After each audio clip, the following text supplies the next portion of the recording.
out who you are with the face and with the gait, and they know where you are at all times. And so that's what we are headed for. We are headed for a world where at every instant the government knows exactly where you are, knows exactly what you're doing, and there's no privacy at all. And it's not just outside where the surveillance cameras are, it's inside where your camera is, where your phone is, where your computer is. They can turn on your phone remotely and take pictures. They can turn on your computer remotely and take pictures. There was a school district in Massachusetts that started doing this and got in trouble because they're not the in crowd up at the top like the NSA, and so they weren't allowed to do it. But the people who are doing this stuff, they are building this machine where the world becomes like a giant farm and we are like the cattle. So what we have is an incredibly rapid progression of technology.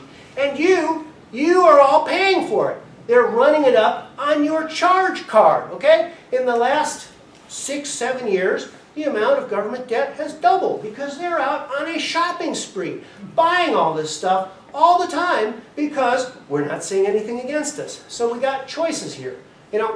Maybe technology is inevitable. Some people pose that to me too. Well, technology is inevitable, we should learn to live with it. Okay, but then the answer should be that everybody can see it. Why can't everyone log into these surveillance cameras? How come every time something happens, the FBI runs around and grabs all the tape and hides the thing and never releases it because it's secret, right?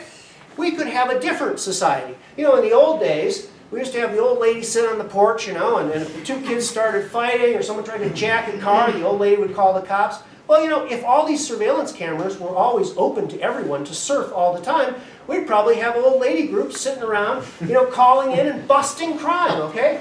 And we've seen things like we can have technology in a positive way. Or we can do the smart thing, I think, and slow down this government funding of technology and say, hey, we're not paying you to build this stuff to turn us into cows.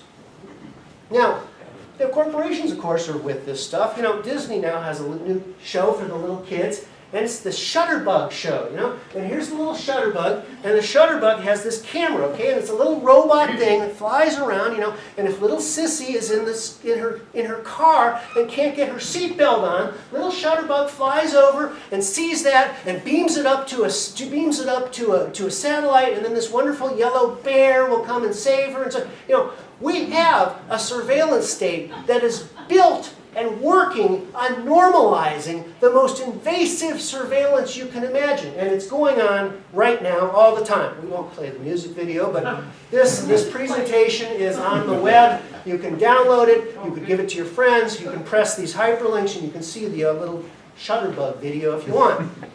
Homeland Security, according to the Washington Post last week, they're building a national license plate tracking system, because the sinister aspect of this is once you have enough computing power, you can integrate everything. You can integrate the license plates. You can integrate the faces. You can integrate the gait recognition. You can integrate the cell phone location data. You can produce what they want, which is they know everything about us all the time. That's what they're going for. Now, governments are not always benign, all right? You might think that they're benign, but there's a lot of disturbing things out there that might make you think that maybe this is not a good idea. Now, a couple of years ago, they leaked these military prison camp documents from an Army website. And you can see if you look at these things that this is not about some foreigners. This is about people who are identified with social security numbers. This is about an entire legal justification that's been invented out of the whole cloth so that the government can just go and resettle people. These planning things are going hand in hand with the technology. We have these massive, massive arms purchases. Now, I know that earlier this week, the General Accounting Office came up with a report that says, well, it's really only about 100 million bullets a year.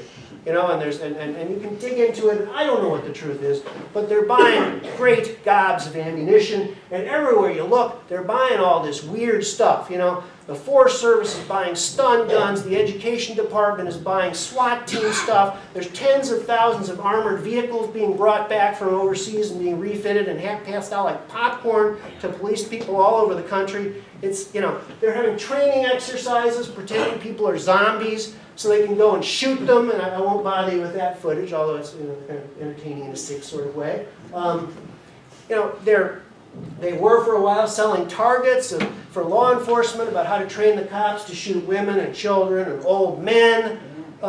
You know, we had that shutdown of the government last fall, and we began to see all the National Park Service people. You need a friendly little park ranger. And they immediately started acting like a bunch of Nazis, you know? These people came over from overseas. They had a bus. They were in a private hotel in Yellowstone. They're driving out of Yellowstone. You know, they stop by the road because there's a herd of buffalo there. Park ranger showed, you can't get out of the bus. You're recreating. The people all thought they were under arrest. They thought they were in some police state or something because they were acting like nuts. You know, we have SWAT teams now where if there's a minor financial crime, you know, somebody's credit card gone, they'll bust down the door with SWAT teams. And student loans, you know, if you default on your student loans, you can have a SWAT team show up at your house. You know, what the hell? You know, why do we need a SWAT team there? Well, we need it because we've got an infinite amount of money to spend on all this wonderful security toys and a bunch of people who want to act like stormtroopers. And we have the government having these drills all the time where anybody who objects to this, the Free American Patriots, the liberty groups, whatever, oh yeah, they're all the terrorists. Let's have some drills about taking care of them. We have a total collapse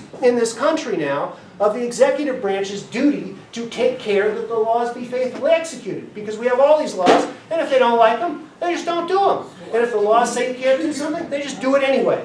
You know, so this is what happened. Once upon a time, we were there, and now we are over here, okay? It's that simple. And who stood against this? Who is speaking against this? Why is no one speaking against this? Are they afraid?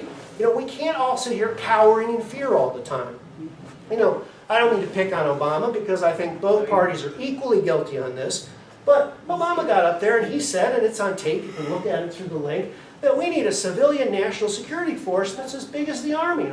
Well, why? Why do we need that? Do you want that? Do I want it? Who wants that? Nobody wants that. You know, Patrick Henry said this pretty well. He said, you're apt to close your eyes against this kind of thing. But that's not what we should do. You know, you should know the worst and you should provide for it. And we need to know the worst. We need to know how fast this stuff is moving, and we need to know that there's things we can do about it. Now, again, doing nothing will not work. A week ago was the birthday of Frederick Douglass, so I'm using my little Frederick Douglass quote here because it is perfectly accurate. Frederick Douglass said, you just watch and see what people will sit still for, and that's what's going to happen to them, okay? That's what's going to happen to them. This power, this evil, this force will expand up and to the point where it's resisted with words or with blows. We are still at the state in our state where we can resist it with words. And that is why I'm here to urge you all that that's what we should be doing. We should be resisting it with words. You know, I know there's a lot of issues out there, okay? Some of you care about gun rights.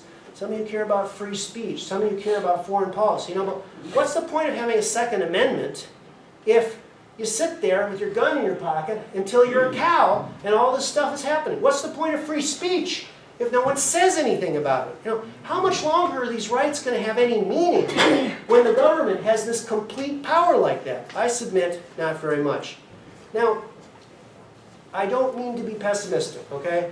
Because we can overcome this. There is a great, great power in righteous indignation.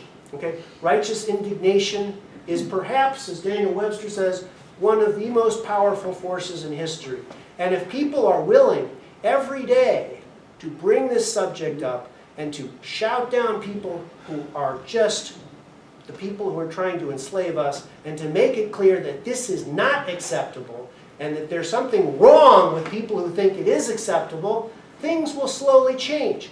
It's a revolution that has to happen within the heads of citizens, citizen by citizen. Every day when you're out there, the person on your left, the person on your right, is a citizen who needs to wake up. Now, there are other ideas. There are 11 or 12 states now that are actually beginning to pass resolutions to fight back. And there's various species of resolutions. There's the easy one, which is you sort of say, well, this is what we think the Fourth Amendment means. There's resolutions and referendums that say you can't cooperate with these people and you can't use any of that data, and that ban support. You know, out in Utah, they're even trying to cut the electricity off for this data center. We have here in Oregon, down in Coos County and Klamath County, people who've actually gotten on the county agendas and moved these things. But in this county, Multnomah County, nobody's done jack. And this is a county that's supposed to be a liberal county that cares about civil liberties. So one of the things I'll ask you people is at the end of this presentation, which is, I can rest assured, quite soon, I will pass out these 2 pieces of paper, and anybody who wants can put their name on an email list, which I will use only for this issue. And I will ask people at some point, when I get enough names on the list, is there anybody who wants to step forward and help write some of these referendums and initiatives? Is there anybody who's willing to step forward and go around collecting signatures to put them on the ballot? Because when these things appear on the ballot, when these statements appear that we will not tolerate this, then the people who are doing it, they begin to get scared, and it begins to become socially unacceptable. And the weak will begin to think, well, maybe I can say something against this, and maybe I can dare to do something about it. But it all starts with people in rooms like this being willing to do something. So I'm here to ask for your help. You can download this thing, you can send it to whoever you want, you can give it yourself, you can invite me to give it, I'll come and give it. We can work on county initiatives and referenda.